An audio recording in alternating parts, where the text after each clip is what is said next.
This girl clearly has ghosts in her blood. She needs to do some cocaine about it.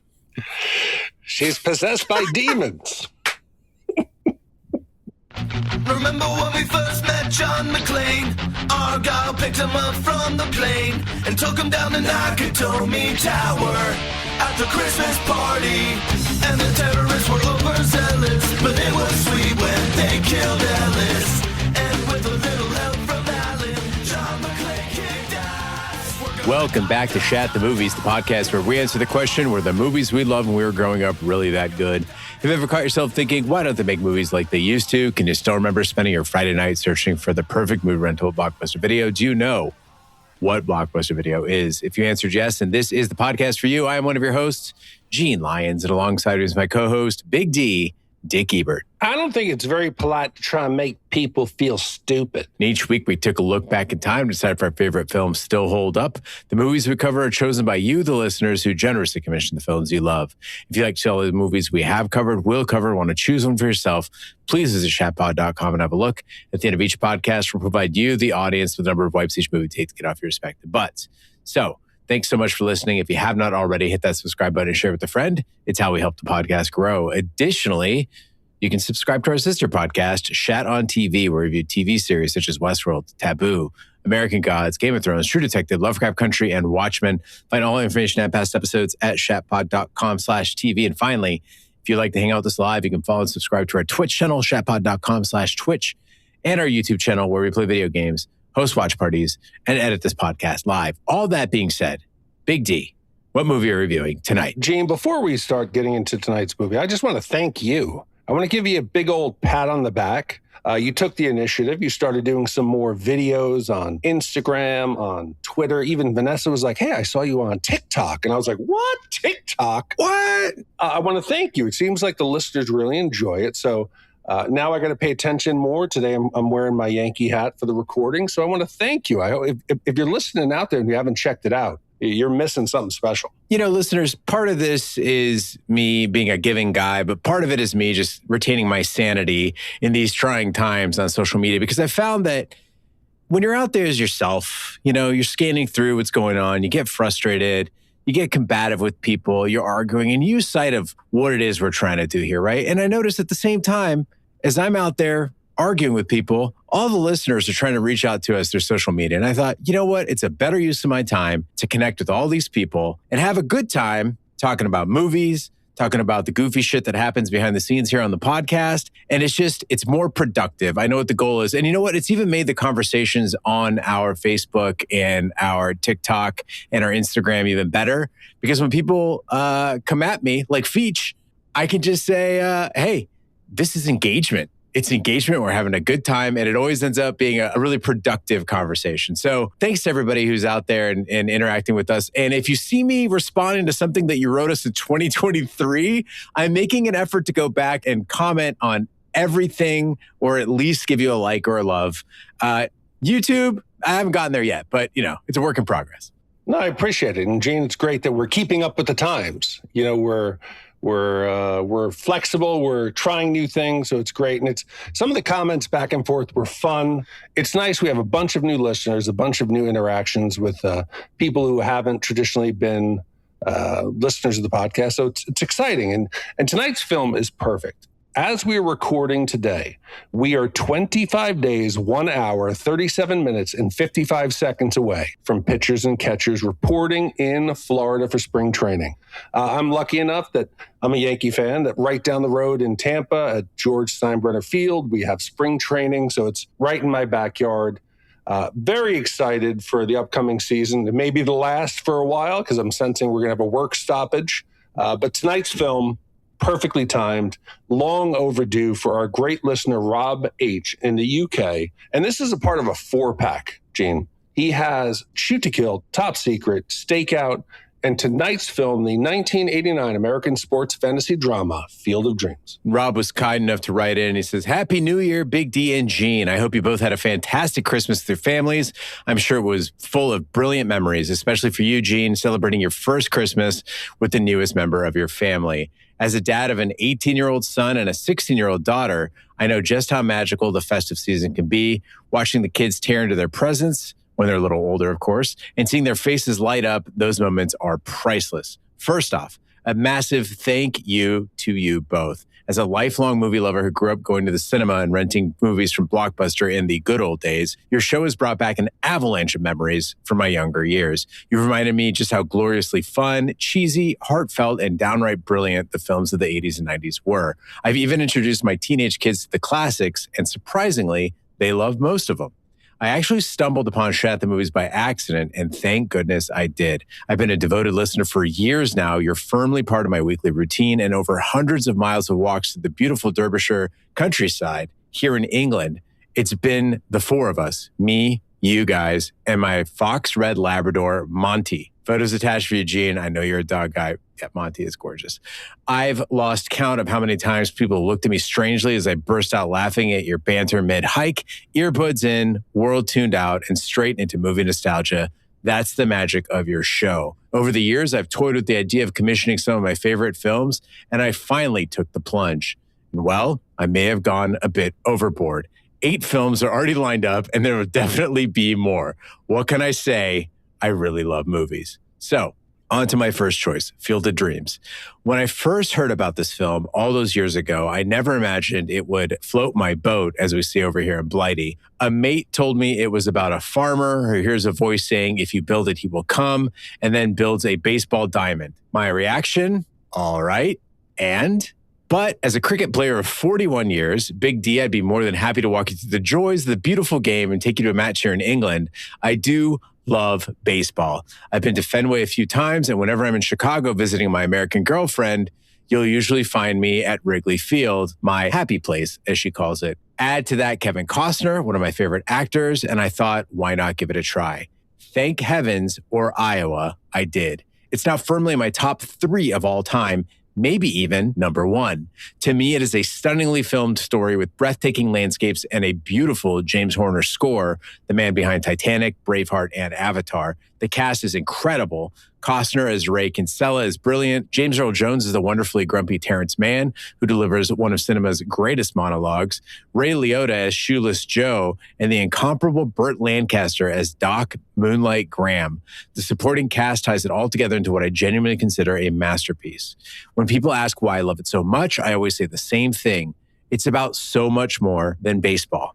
It's about life, intuition, redemption, healing old wounds, and reconciling with the past. Yes, we all remember the iconic whisper, if you build it, he will come. But it's the emotion behind it, the famous quotes like, is this heaven? No, it's Iowa, the nostalgia that make it truly magical. Field of Dreams makes you smile, laugh, reminisce, hope, wonder, cry, and of course, dream. I don't tear up at many films, but this one gets me every single time. When Ray says, Dad, do you want to have a catch? Pure perfection. For me, it's a zero-white movie, one I cherish, and I hope you both enjoy it just as much. After listening to me ramble on, I imagine you could both use a drink, which works out nicely because there's a pint or 2 or 3 waiting for you in a cozy Derbyshire pub whenever you make it over to England. It would be an honor to buy the first, second, and third round. Thanks, fellas, and keep up the phenomenal work. Rob H., the UK one. Rob, first off, I got to say, Monty is absolutely gorgeous. As a dog lover, I love big dogs and I love big, beautiful dogs, and you've got a great one. Second, as you know, massive Anglophile over here. It means so much to me to know that somebody is listening out there. Somebody loves movies as much as we do. I would argue love movies more than we do. And I cannot thank you enough for your commissions. This one definitely being the cream of the crop. As for the crying every time part, I had to make sure that we grabbed Kleenex on the last Costco run because this movie has made me bawl every time I've watched it. Describing the concept alone makes me emotional. Rob, when you wrote that line about Ray asking, Dad, do you want to have a catch? I had to stop myself right now from getting choked up. It's unapologetically sentimental. Few movies are these days, and it is undoubtedly original. Imagining a movie like this being made in 2026 is just too out there. It would be a small studio possibly releasing it, nothing this big. And I just wish Hollywood, if you're listening, make more movies based on novels, you cowards. This is the kind of cool thing we get. I love baseball. I have since I was a kid. I don't know why I gravitated towards it. My dad was not into sports. So growing up in New York, people ask me, who's your favorite NFL team? I don't have one. If you ask me who my teams were, it's the Yankees and the Knicks. I love the Yankees. I love baseball. I love baseball movies. I've tried to go to as many parks as I can. Been to a few, been a handful. I still need to go to Arizona, come out and visit Eugene. But we had a great experience last year. Vanessa had planned a trip to go to Tokyo, and it just happened to correspond with the Dodgers opening day game against the Cubs. So we couldn't get a ticket for that game because it was crazy expensive, but we bought the final week of spring training for Japan to see the Tokyo Giants. If you love baseball, try to see it somewhere else in the world if you can. They have these women who walk around with backpacks with kegs and mixed drinks. You could get sushi and like fine dining. The ticket was like $14. Emma got a Tokyo Giants hat, $18. She got a scarf for $10. It was absolutely an amazing experience. And as a baseball fan, I love the 80s and 90s movies. The Natural we've done, Major League we've done, Bull Durham we've done. We've not done 8 Men Out or Rookie of the Year. But the nostalgia, it's old America. It feels patriotic. It feels like a different time. And the romance of the game, it still hits me. But this one film, Gene, I was scared. This was the outlier. I've always felt like this was stupid. This is not baseball. This is like whimsical religion wrapped in a blanket of baseball. And I was scared to go into this because I know you and your history with losing your father. And I knew this was going to hit you hard. And I'm like, I'm going to have to come into this. And I was not that I was not looking forward to this, Rob. I appreciate it. But I was not anticipating this in a way that even Mr. Baseball, Tom Selleck, realizing he's going to lose his job at first base to Frank Thomas in a Yankee uniform, I would rather do that than this. And to be honest, this wasn't exactly what I thought it would be. And I'm very thankful after this review that I did go back and give it a chance. So thank you. Field of Dreams is a 1989 sports fantasy written and directed by Phil Alden Robinson and based on Canadian novelist W.P. Kinsella's 1982 novel, Shoeless Joe. The film stars Kevin Costner as a farmer who builds a baseball field in his cornfield that attracts the ghosts of baseball legends, including Shoeless Joe Jackson and the Chicago Black Sox. Amy Madigan, James Earl Jones, and Burt Lancaster in his final film role before his death in 1994 also star. The film was released on April 21st, 1989. It received positive reviews from critics and was nominated for 3 Academy Awards: Best Picture, Best Original Score, and Best Adapted Screenplay. In 2017, Field of Dreams was selected for preservation in the United States National Film Registry by the Library of Congress. Let's hit the trailer. I have just created something totally illogical. That's what I like about it.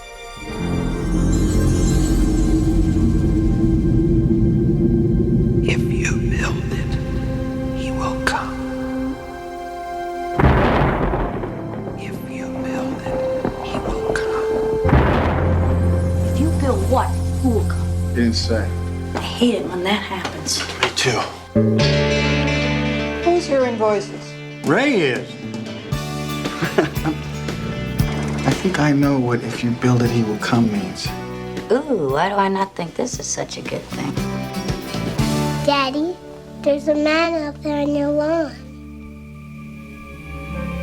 Are you a ghost? What do you think? You look real to me.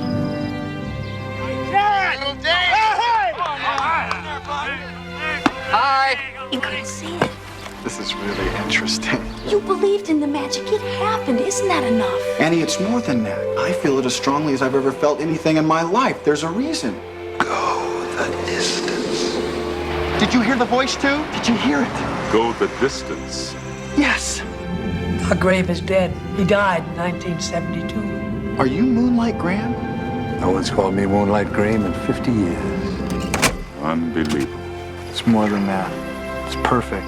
You build a baseball field in the middle of nowhere, and you sit here and you stare at nothing.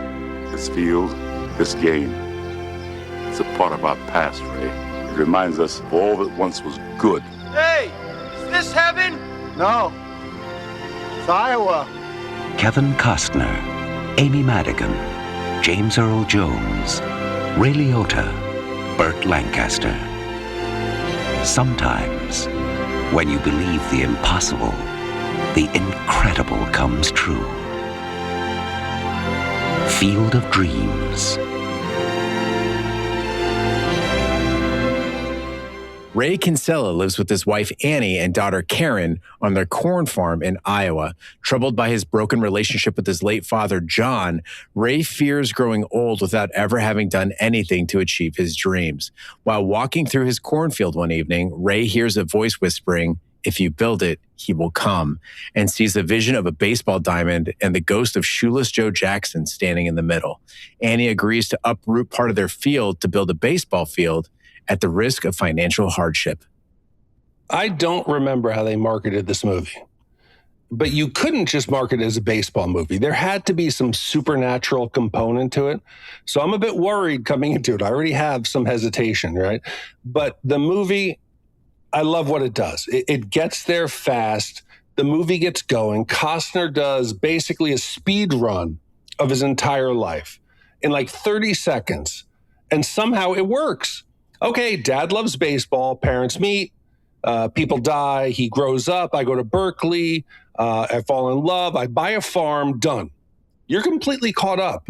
And emotionally, I am on board. As ridiculous as the plot is, I've bought in. And then they dropped a line about never doing anything crazy until I heard the voice. And boom, we're there, Gene. You're in a moment where you're not questioning, is this actually happening? What is the believability? You're there and you've bought in. I know this movie was targeted toward people in their 30s, but as a person in my 40s, this like flashback film reel, a couple snapshots, static photos, and then old grainy footage, like that's how I think about my life now. It's these flashes, it's very, very relatable. And this movie is so ahead of its time. Think back to the 80s. This is 1989. Directors back then, they loved to give us like 30 minutes of Ray's daily life on the farm. And then there's just these heavy hints, like he's got a Berkeley t-shirt. Oh, okay, he went to Berkeley. And, you see that maybe he came from a baseball family because he's got a glove or a bat laying in the corner, right? Or maybe he's having a conversation with his wife where he mentions dad. No. Field of Dreams knows you only live once. We don't have a lot of time. And it says, you here for the ghosts or what? Background, eerie voice, boom, we're going. It's there. You don't get like the daughter being like, oh, tell me about grandpa. Oh, I can't tell you about grandpa. We don't get any of that shit, right? And the voice is almost immediately. Ray's like walking out in the corn, and the voice is not doing Ray any favors. If you build it, he will come. This is like the vaguest supernatural instructions of all time. Build what? A barn? A church? A boat? An ark? If you're a higher power, unless you're trying to fuck with somebody intentionally, give them some special guidance. Be a little clearer. Ray could have built a theater. He could have built a house. He could have built a fucking corn maze. He could have built something for aliens. The fact that he landed on a baseball field, right? That's more destiny than it is communication. If you're a spirit and I wanted Gene to do something, I would be like, build a library and they will read. Communicate, give some instructions.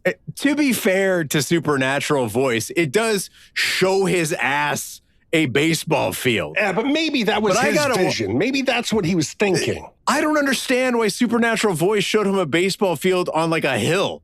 Like, that was not a good place for a baseball diamond. In the original shot, you see it. It's on hilly ground. Mm-hmm. Why does it need lights? Like, this is a fancy voice, right? That was his own interpretation, by the way. It didn't say, if you build a baseball diamond with lights. I'm a firm believer, Big D, in starting cheap, and then you upgrade if you find your heart's really into it, right? You want to get into, like, wrenching on motorcycles, right? You go to Harbor Freight. You get yourself some cheap ratchets, you get yourself some crescent wrenches, and you see if you're into working on it. If you break one, that's my rule. If you broke the tool, then you can upgrade to a better one. Don't just go balls out like minor league quality diamond right off the bat. No, or give like a subtle hint, like a crack of the bat, like people cheering. You're right. He built it on like a 40-degree slope. And why couldn't he wait until after the harvest? You got to do it right. It doesn't say right now. It's because the spirit... The Spirit's fucking I'm gonna with him. keep coming The and Spirit saying is this shit it's till you testing do him, it. right? Yeah. Build the shit now or they won't come. Build it. But fucking he's got a wife. He's got a kid. We know that he's not a farmer. And Annie, God bless her heart. She is the most patient wife in movie or television history. Ray cuts into their crops. He's burning cash to build this field. He shrugs his way through explaining it. He's not even trying to be like, hey, God came to me and said, build an ark, build a boat and get 2 of each animal. He's not even doing that shit. He's staying calm. He's a little confused the entire time. And then winter comes. We see like a quick Christmas scene. So this field has been up for quite a while, right? It comes back and they're going over the books. And Annie is like, she's as calm as she's like, listen, I appreciate what you're doing. I know what the ghost is telling you to do, but we're broke. We have no money. We have to do something.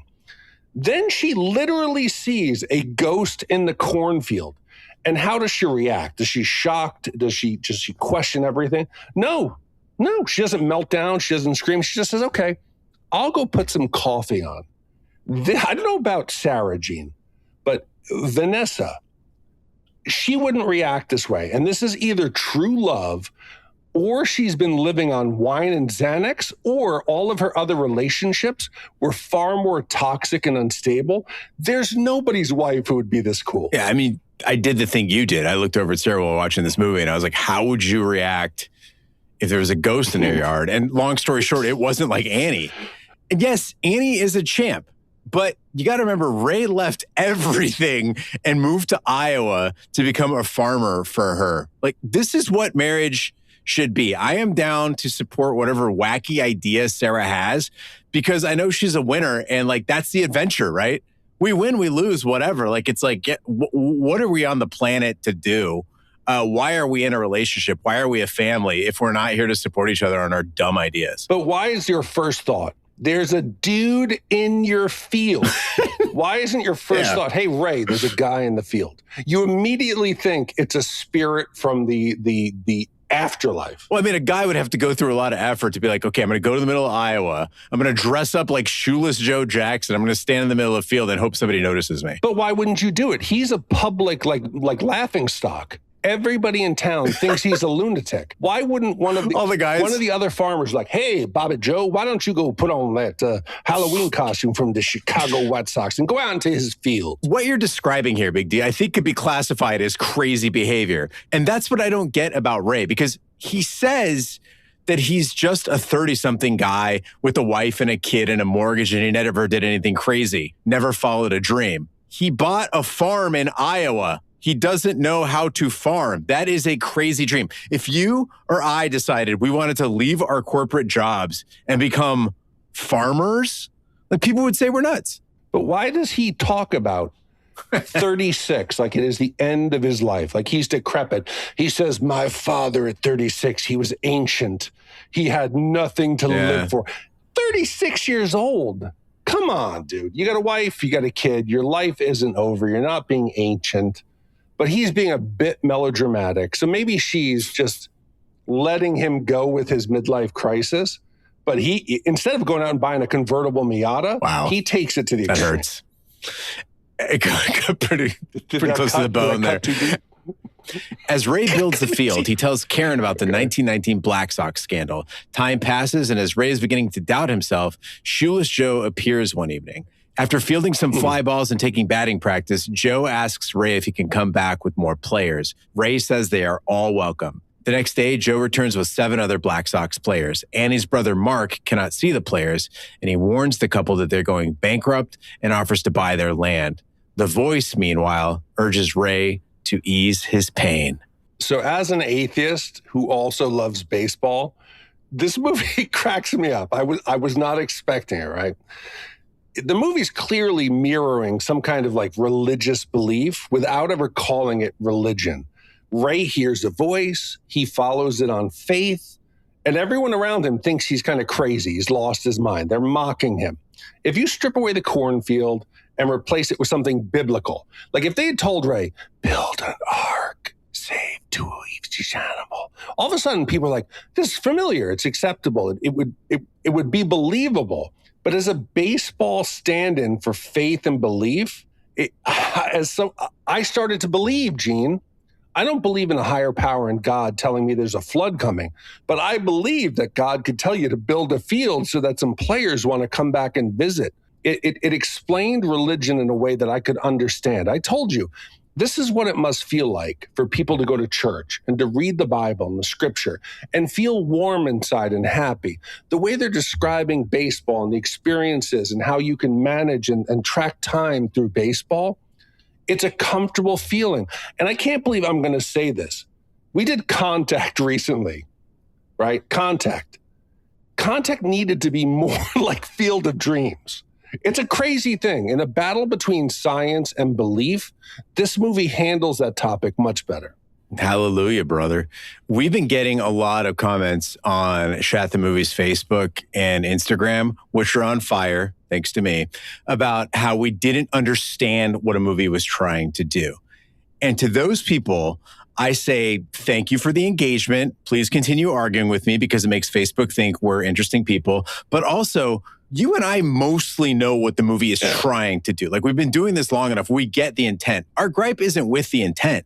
It's with the execution. All of that is to say that the execution here in Field of Dreams, it is brilliant. Like, Field of Dreams wants us to understand faith, and it does it by making us feel what Ray is feeling. I wrote down in my notes, it is so beautiful. What I'm watching is so beautiful that my cynicism dissolves. I cannot be a cynical person while watching this movie. This was Contact. You have Matthew McConaughey being like, I want you to prove to me they're out there playing baseball. Can you prove to me they're playing catch right now? Big D, IGN has a list of the 100 best movie moments. Luke, I Am Your Father is the number one. I don't know why I said it like Arnold Schwarzenegger. That is the number one moment in all of cinema, according to IGN, right? Field of Dreams does make the list.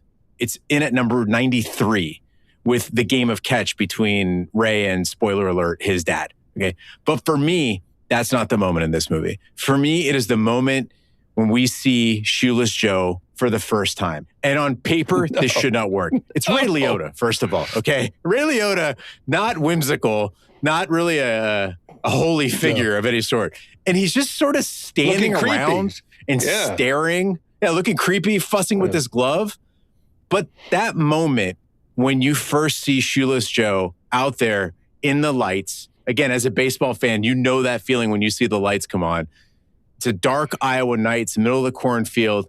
It's instant goosebumps. I don't care who you are. You cannot watch this scene and not get the goosebumps. It feels like you're watching something sacred. I literally was afraid to make a sound, like I was in a seance, and I didn't want to scare the ghost away, you know? And the scene closes with, again, those lines that just bring it out of you. Ray earnestly says, I built this for you. And it made me realize how rare it is for a man to say to another man, like, I did this for you. It's so rare. It's so touching. It's so earnest and magical. This is why we watch movies, for moments fantastic. like this. And there's so many little subtle nods, like fans of the game, right? So he is this legend. And you get now Ray out there who's like, could you throw some BP? He's like, I could throw some BP. And when he like trying to hit some fungo in the outfield, he squibs the first one and he's embarrassed. And then he's pitching. Could you hit a curveball? And it's so real and so grounded. And it is exactly like you said. This is a love letter to male relationships, whether it is your long-lost father, whether it is how watching the White Sox bust each other's balls. They're in the afterlife and they're talking shit about each other's physiques and about the way that they treat each other. It is so genuine and earnest that you're almost forced to buy in and just... I always question movies' logic. I just shut it off. I was brainwashed. We almost did it. We almost made it half a podcast without me disagreeing with you. I gotta stop you right there, man. The other White Sox? All right, listen. Rob mentioned the all-star cast, okay? You got James Earl Jones, Kevin Costner, Ray Liotta, Amy Madigan, Burt Lancaster. Obviously, hiring all those people, they had to save a few bucks elsewhere. And I think we soon discover where Field of Dreams made some compromises. the White Sox, they're coming out of the corn, they're hooting and hollering, and they're carrying none of the sanctity of Shoeless Joe, okay? They aren't so much ghosts as they are goofs. You got Art LaFleur auditioning for his role as Babe Ruth a few years later in The Sandlot. Bunch of other guys who I don't think they were given much direction other than like, be old-timey. It felt like a Conan O'Brien sketch, okay? If they were meant to express joy, I wasn't feeling it. If they were meant to do something else, I didn't get it. Okay, Please keep explain. in mind, they give the whole background of the throwing of the World Series. They laid out that Shoeless Joe was the only one who overperformed. He hit 375, didn't make an error. These other knuckleheads, they took the money, they threw it. So I don't expect them to be upstanding, great guys, great actors. They're in the background. But that whole, the all shucks, hey guys, how you doing? I'll tell you about that Bambino. That's what they should be. But that's what elevates Shoeless Joe Jackson above them. Yeah, we're coming fresh out of World War I. These guys are probably just little happy-go-lucky silly boys. I'm just glad later on in the movie they don't start throwing out some racial slurs. Yeah, I thought about it. What's that Negro doing out in the field? I did notice when he's giving like his monologue and they all start gathering toward him. I was what like, you doing out here, boy? That's what I was worried for Terrence. Didn't know they let your kind in heaven. Satchel Paige, he ain't got shit. Ray and Annie attend a PTA meeting where she argues against some who are trying to ban books by Terrence Mann. Ray deduces the voice was referring to Mann, who had named one of his characters John Kinsella and had once professed a childhood dream of playing for the Brooklyn Dodgers. Ray drives to Boston and convinces Mann, who has become a disenchanted recluse, to attend a Red Sox game. There, Ray and Mann hear a voice urging him to go the distance while seeing statistics on the scoreboard for Archie Moonlight Graham, who played one 1922 game for the New York Giants, but never got to bat. So this is the point, Big D, where we get to this PTA meeting with the book banning. And I guess all this stuff went over my head as a kid. But as a 45-year-old, it was wild to see that America has been on this seesaw between fascism and liberalism since at least the 80s from what we've seen. We saw it in Donnie Darko. We're seeing it again in Field of Dreams with the banning of the Thomas Mann book. And I still can't decide whether I draw comfort or feel exhaustion from the fact that Americans continue to have to be reminded that we are, as a nation, a liberal experiment. And on a side note, I am so often Ray in instances when Sarah decides to go off. Like when Annie was doing her thing at the PTA meeting, I was like, oh, I've been that guy. I've been that guy just looking at my notepad being like, fuck, this doesn't go. And having to be nudged and pulled into the situation. In your relationship, are you or Vanessa the outspoken one? It's me. Luckily, Vanessa... Yes. Oh, it's you. Yes. Vanessa generally tries to avoid conflict. So I'm the one, usually in public, I'm the one who causes embarrassment for the family. I will always be outspoken. I will always try to stand up. So this never is an issue for me. Have you ever gotten pissed at a Brazilian steakhouse if they're not bringing you enough of the good meats? No, I'm always kind to servers, but Vanessa has become more accustomed to the American way. She's said she could never go to Brazil because Brazil is a bit more chaotic. It's a bit more less rules, line cutting, people, everyone's looking for an angle, so she couldn't do it anymore, that she couldn't go there. But no, I will never cause a scene unless it's something extreme. I generally try to be peaceful and try to get along with people, but I wonder more, Gene, how other people watch this film in retrospect, right? Let's just say other people now who are more right-leaning, right? Because, I'm kind of in the middle, right? If I was more to the right, I might be shocked at what I see on screen. I might be like, I forgot how woke this movie was. I came for cornfields and baseball, and all of a sudden I got book banning and parents preaching tolerance. And they're talking about the idea of arts, and they're painting everybody who questions modern literature as cavemen. And then you got Moonlight Graham. He's handing out food and glasses to everybody. He's a socialist saint. Oh, yeah. It's wild, peace and love, this compassion shit. I wanted to come out here and see some baseball and now you're preaching your socialism in this ghost baseball game. This isn't what I came to watch. I love that in your world, like all right wingers are in the South. That's because what I experience. Oh, that's true. Yeah, you're really in the thick of it. No, my experience was Tennessee, Kentucky, Missouri, Louisiana, Alabama. Do Floridians who lean harder right, do they have draws? Yeah, Because that was the thing in Ohio. Like in Ohio, you could tell somebody's politics based on whether they had a draw or not. And I'm like, this is the union, guys. What are you doing? I don't judge them just on the draw, but you can normally tell by the size of the lift kit, the rims and tires on their truck. Nuts. Yeah, so they got truck nuts or they got lights around like the inside of the rims, and they got polished arms on their Skyjacker lift kit. I can kind of guess. I don't want to generalize, but I can guess who they voted for. So yeah, Florida, we're in a weird mix right here. But in a movie, Gene, here, where we got voices speaking from the beyond and ghosts coming out, playing baseball. Forget about the voices in the corn. The least believable part of this movie. We try to say, how does a movie hold up? They go to Fenway Park, and Rob had gone to Fenway. He mentioned that in his letter. Yep, Fenway and Wrigley. So Rob had mentioned in his letter that he'd gone to Fenway. When they go up to the concession stand and they order 2 beers and 2 hot dogs, the biggest shock I got was $10. $10? Today, that's $50 minimum. Easy. That's no tip, no nothing. And it made me think about when I went to the Dodger game last year.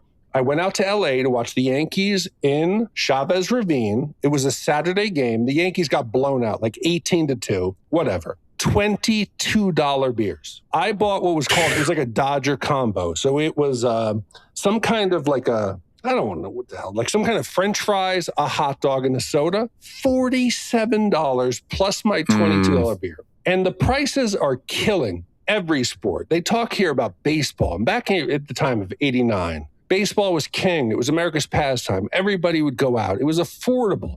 And I don't want to preach like old man being like, we can't afford it like we used to, but it's true. I can't take Emma, Vanessa, and a friend. It's like a $500 endeavor. The sports leagues don't realize they're killing every future generation of their sports because it's not attainable to the normal family. 2 thoughts on that. First off, when the boys from our fantasy baseball league, the Shat Fantasy Baseball League, came to Arizona and we went to the Brewers D-backs game, great seats. When I found out how much they cost, like I almost threw up. I didn't have to pay for them. Boys are super generous with me. And we were right behind the Brewers dugout. And dude came by with the hot dogs. Now, I know for a fact, Chase Field is Major League Baseball's most affordable baseball experience. In fact, it's the most affordable experience in all of major sports. So NBA, NFL, and Major League Baseball in the United States. You can bring in your own food. You can bring in your own water. The only thing you're not allowed to bring in is alcohol. Everything else you can bring in yourself. But beyond that, they have their value dogs and the value sodas that I think are $1 or $2, right? So I was like, oh yeah, cool. So dude came by with the hot dogs and he's like, hot dogs? And we're all like, yeah, and they just throw them at you. Everything's wrapped up in the package. They just throw them at you.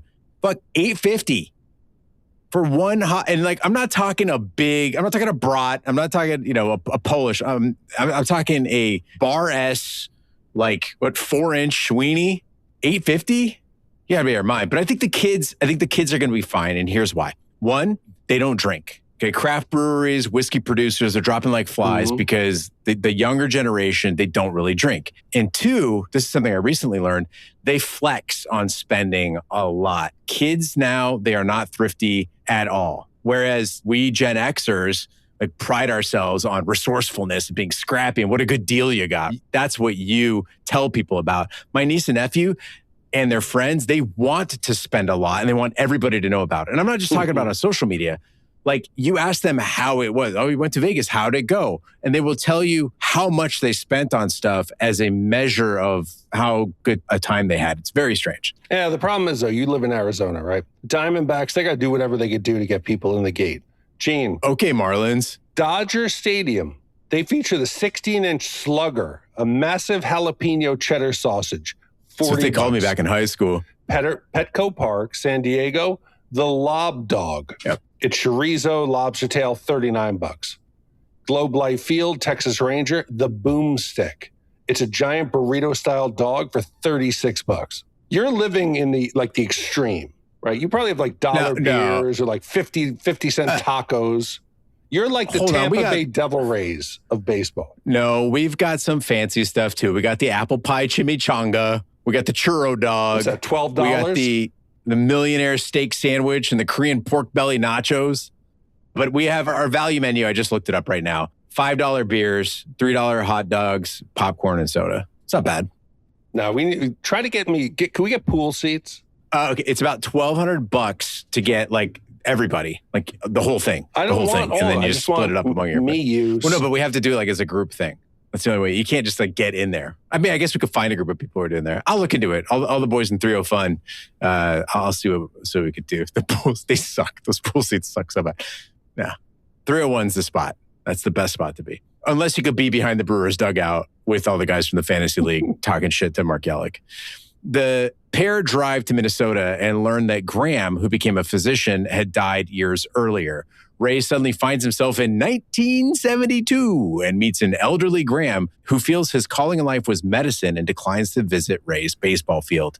During the drive back to Iowa, Ray and Mann pick up a young hitchhiker named Archie Graham, who is looking for a baseball team to join.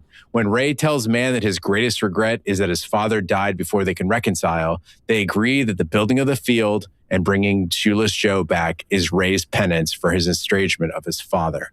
Arriving at the farm, they see various all-star players of the 1920s have arrived, fielding a second team. Graham finally gets his turn at bat. So, Gene, I'm all bought in. I'm not questioning anything. I'm not questioning when he gets Terrence in the VW bus and they're going to go to the Fenway and they then go on another road trip. I'm completely bought into everything. Hey, time traveling, I'm into it. Later on, everything. I don't question anything supernatural. But there is a moment where I'm questioning the movie a bit. They're driving, they're talking about how things are meant to be, and they pick up a young hitchhiker and he starts talking about baseball and missed chances and getting his shot. And then I'm screaming immediately. I'm like, holy shit, that's Moonlight. That's the guy. He says his name. Hey, I'm Archibald Graham. That's him. We know it's him. They literally drove across the country because of him. But yet the movie is acting like the audience or us watching this, that we're too stupid to put it together because Ray and Terrence, they don't seem to acknowledge it. They're smart. Terrence is a writer. You have now Ray has driven around the country. He's observant to the signs of the supernatural. But yet the only thing he says is, wow, that's kind of weird. In the 20s, they used to get you a job, but hey, gosh darn it, I don't know. Let's keep driving home. Did I miss something that these guys didn't pick up on the clue that this is Archibald? No, I don't know where you got the idea. They didn't realize it was Moonlight. They look at each other like, oh. No, but he says that's kind of weird. They haven't done that since the 20s. Explain that line. I think he was just commenting on the fact that they haven't done that since the 20s. But then they should have been like, zoinks. I thought they were like zoinks. No, they look at each other. And then they're like... No, I felt like they were setting up in some alternate edit that there was going to be like a stunning reveal later on. When you get the daughter who falls off and they're like, oh my God, what can we do?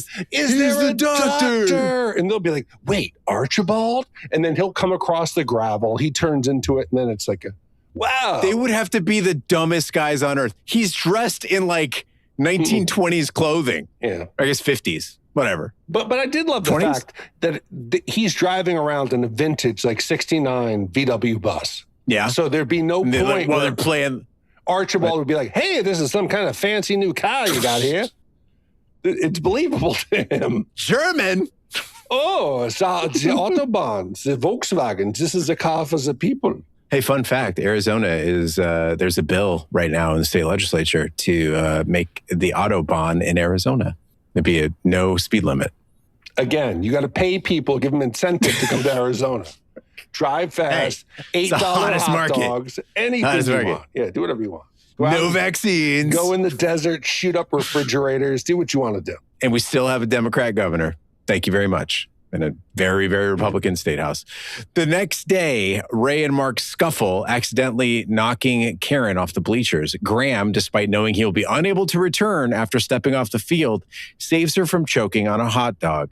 As he turns old and heads back to the cornfield, he is commended by the other players. Shoeless Joe calls out, "Hey, rookie, you were good." Doc Graham's eyes shine with tears before he disappears into the corn, and Shoeless Joe invites Man to enter the corn. He happily accepts. Ray is angry at not being invited until he sees the catcher is his father, John, as a young man. Ray introduces John to his wife and daughter, and they talk while strolling the field. As John is walking toward the corn, Ray, addressing him as Dad, asks him if he'd like to play catch.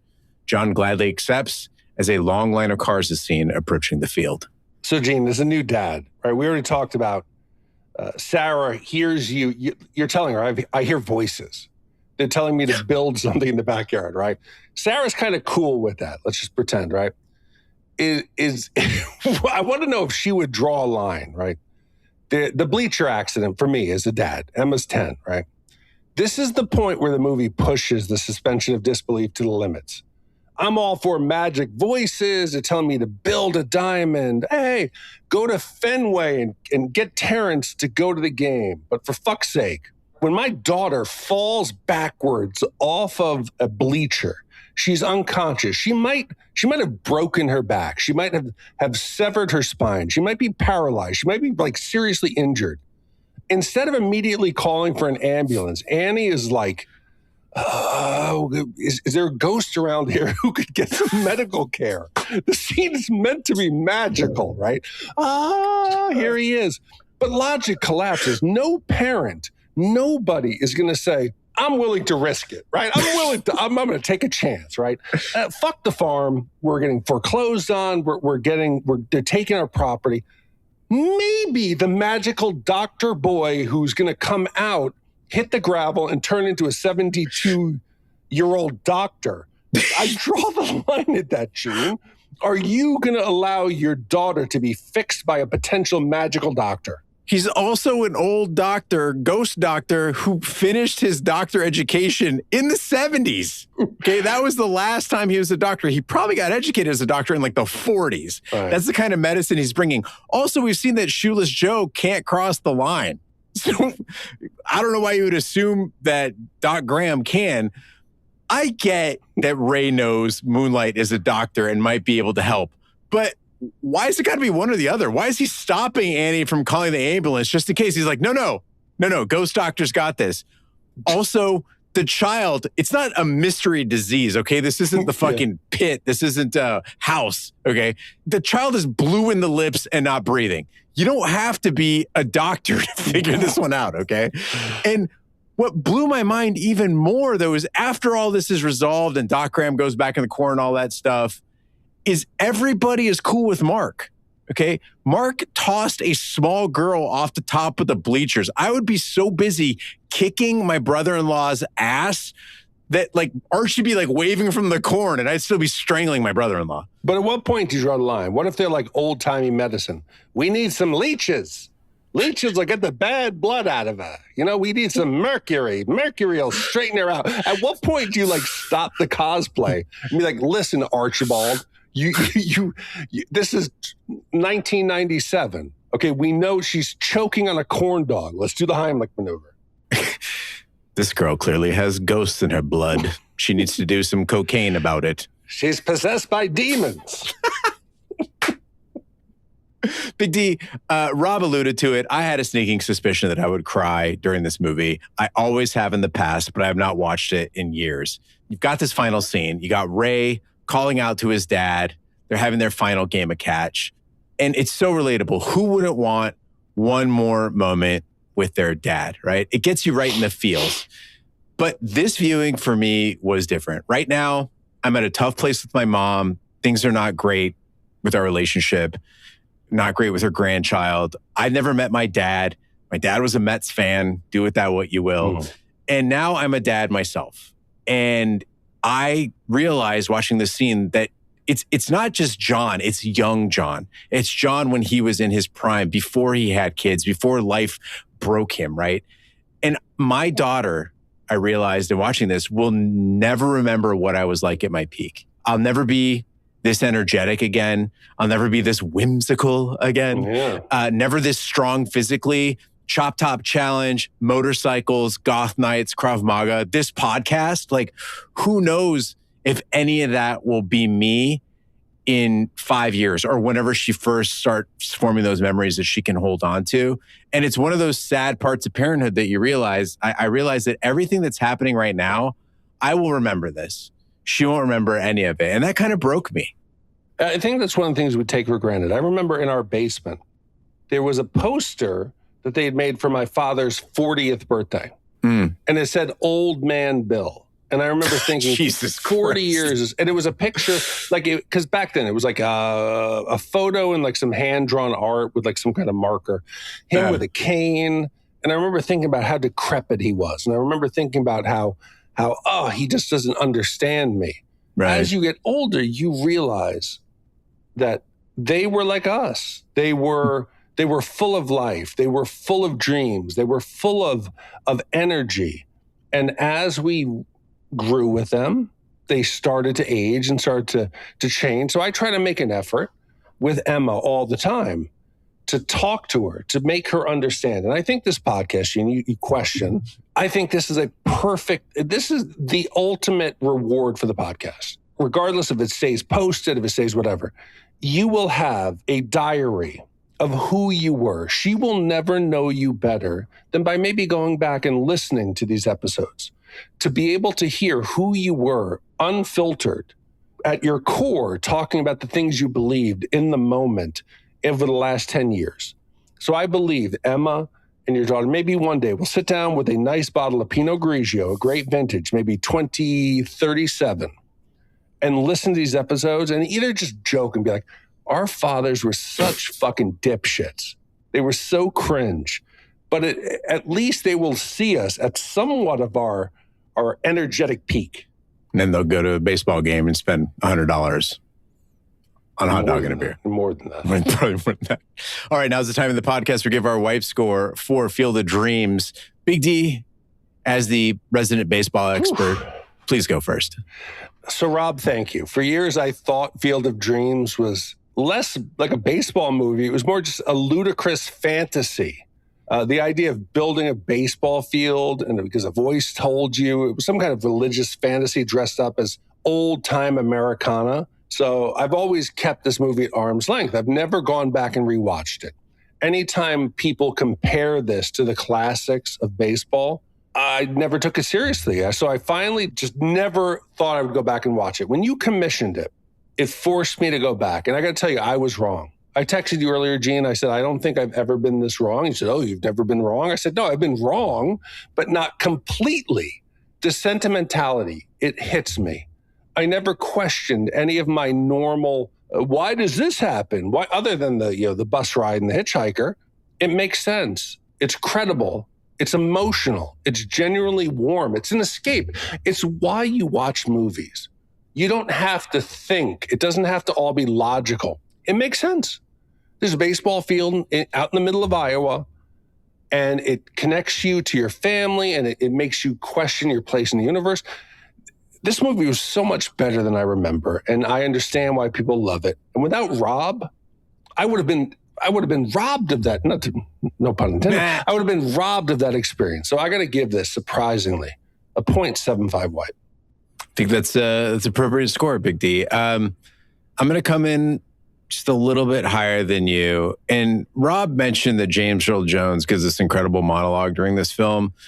I thought that James Earl Jones gave an overly long soliloquy that made little to no sense. It was probably the worst part of the movie. And I just wanted to save that as a little dig right at the end for you there, Rob.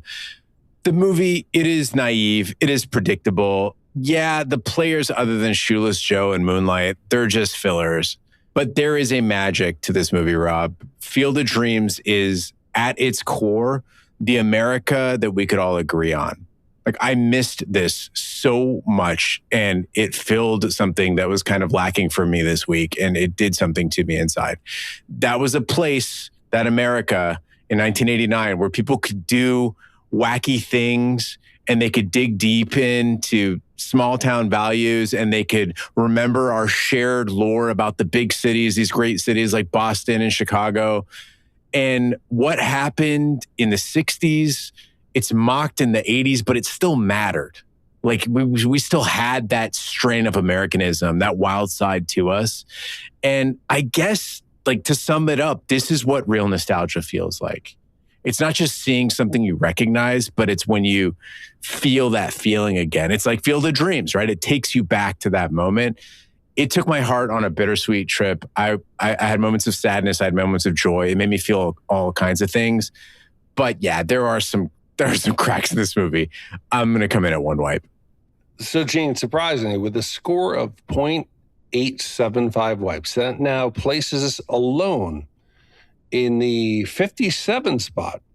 It is slightly better than Empire Strikes Back, Rushmore, Last of the Mohegans, slightly worse than Hunt for Red October, Clueless, E.T., and Beetlejuice.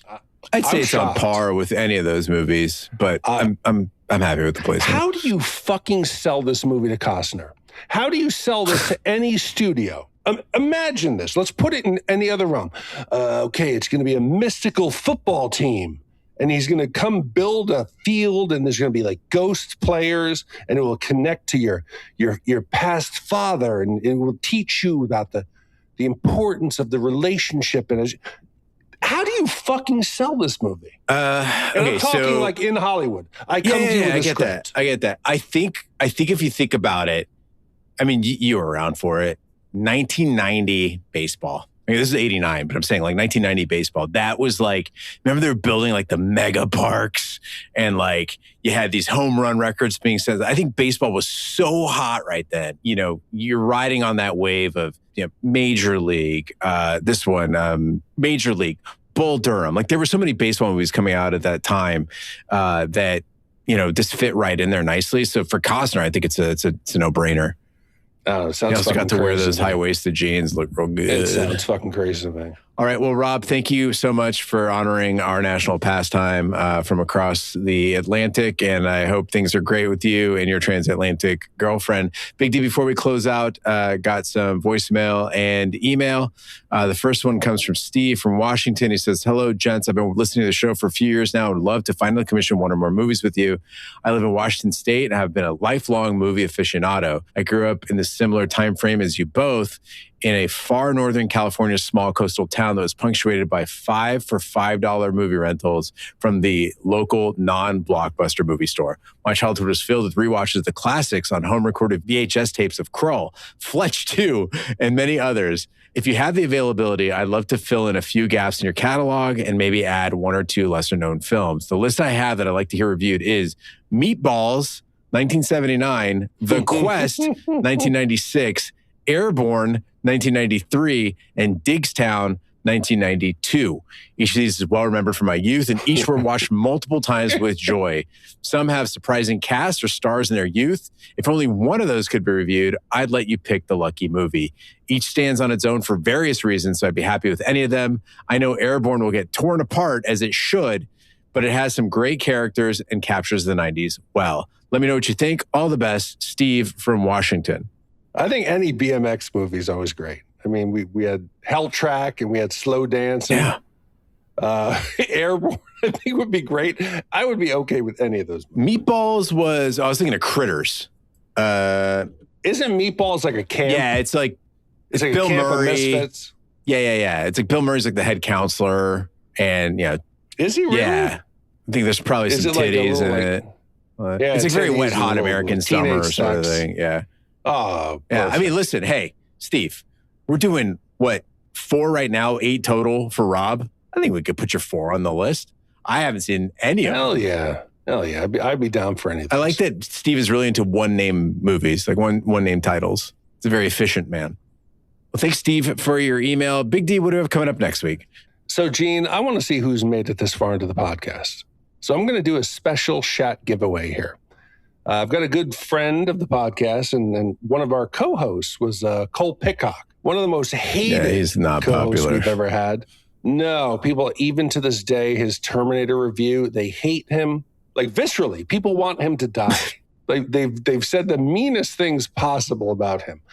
He is a Chicago native, lifelong White Sox fan. I've been to, I think it's called like something Trust Park or whatever. It's old, Comiskey, or the new one.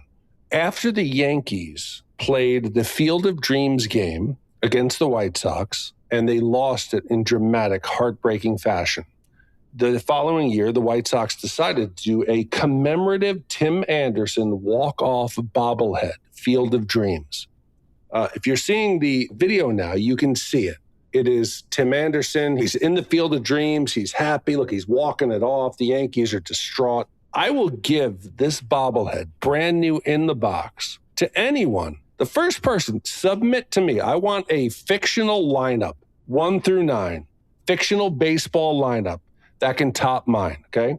First, leadoff, Roy Hobbs. Second, Benny the Jet Rodriguez. Then I want in the 3-hole, Crash Davis. Jake Elliott in the 4-hole. Willie Mays Hayes, speed, no bat, but I'll take it. Jake Taylor behind the dish. Dottie Hinson, Pedro Serrano, and Moonlight Graham, because that kid's got talent in the 9-hole. You submit a fictional lineup better than mine, and we're going to send out your Tim Anderson walk-off in the cornfield. Just to clarify here on this contest, these have to be fictional characters that appeared in films. Yes. Okay. So not talk about novels, not songs. No. Got to be in films. In films, yeah. This could be a chance, people. As part of the package, too, we will call you and whisper things through the phone until you build whatever we tell you. Download the podcast, and they will listen. Make Gene a sweet ramp. Yes. Gene will move to Chicago. Oh, my God. And enjoy his life. Please. His mother will be upset, but he won't care. It's fine. You're going to tell me about next week's movie? Yes. You didn't ask me about it, but I'll tell you anyway. Gene. I did already. I don't pay attention. When a murderous diamond thief escapes with a cache of stolen jewelry, grizzled FBI agent Warren Stalin gives chase to the brazen killers, trailing him to the remote Pacific Northwest. Learning the fugitives have taken local tour guide Sarah as a hostage, Stanton recruits Sarah's boyfriend Jonathan to lead him through the wilderness. Now, Stanton and Jonathan must race against time to capture the thief before they reach the Canadian border. Commissioned by Rob H., came out in '88, and boy, what are we in for, Gene? Big D is bearing the lead here. We have Sidney Poitier, Tom Berenger, and a smoking hot Kirstie Alley in this movie. So gird your loins, gentlemen. It's going to be a hot one. So basically, everybody in the lead is dead. Is that what you're telling us, Gene? Wow, yes. But if you build it, Tom if we record it, they will come. Yes. I'm voting Tom Berenger alive. That's what I'm voting. He is not dead. You're right. Fuck yeah. 76 years old. Hell yeah. Sidney dead, Tom and Berenger. Also Kirstie Alley dead, so yeah. All right. Well, thank you, Rob, for commissioning Field of Dreams and our upcoming movie. Thank you to all the commissioners who make this podcast possible. That concludes this week's episode of Shat The Movies. Be sure to follow us on social media and share with a friend. We're on Facebook, Twitter, Snapchat, and Instagram at Shat The Movies. You can email us, host@shatpod.com. Support the podcast by shopping our Amazon affiliate link, buying our merch, or by commissioning your own movie. Find all information by visiting our website, shatpod.com. Also, check out our sister podcast, Shat on TV. We review TV series such as Lovecraft Country, Westworld, True Detective, Taboo, American Gods, Game of Thrones, and Watchmen. Find all information on our website, shatpod.com/TV, wherever fine podcasts be found, including Apple Podcasts, Google Play, Stitcher, and YouTube. Be sure to subscribe, and if you stop by Apple Podcasts, please leave a 5-star review. It helps the podcast grow. On behalf of my co-host, Big D, I'm Gene Lyons. Join us next time for the following movie. Vicious killer. Beautiful hostage. Hot pursuit. Sidney Poitier. Tom Berenger. You shoot her, you're dead half a second later. Shoot to kill.